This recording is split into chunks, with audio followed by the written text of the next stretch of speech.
Hello and welcome. In today's video, I'll show you how to create a guild on Discord.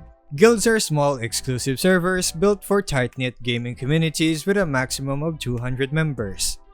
If your server is eligible and invited for the guild's experiment, you'll see a pop-up in the app.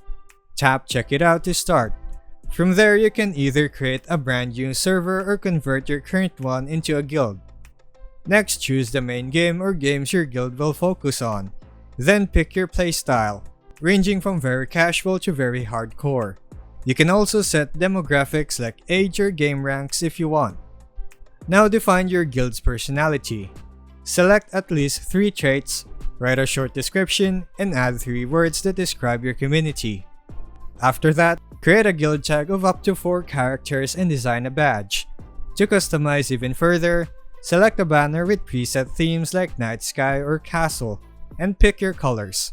Then set up your guild application form with at least one question, such as why someone wants to join. Finally, sign the charter, and your guild is ready.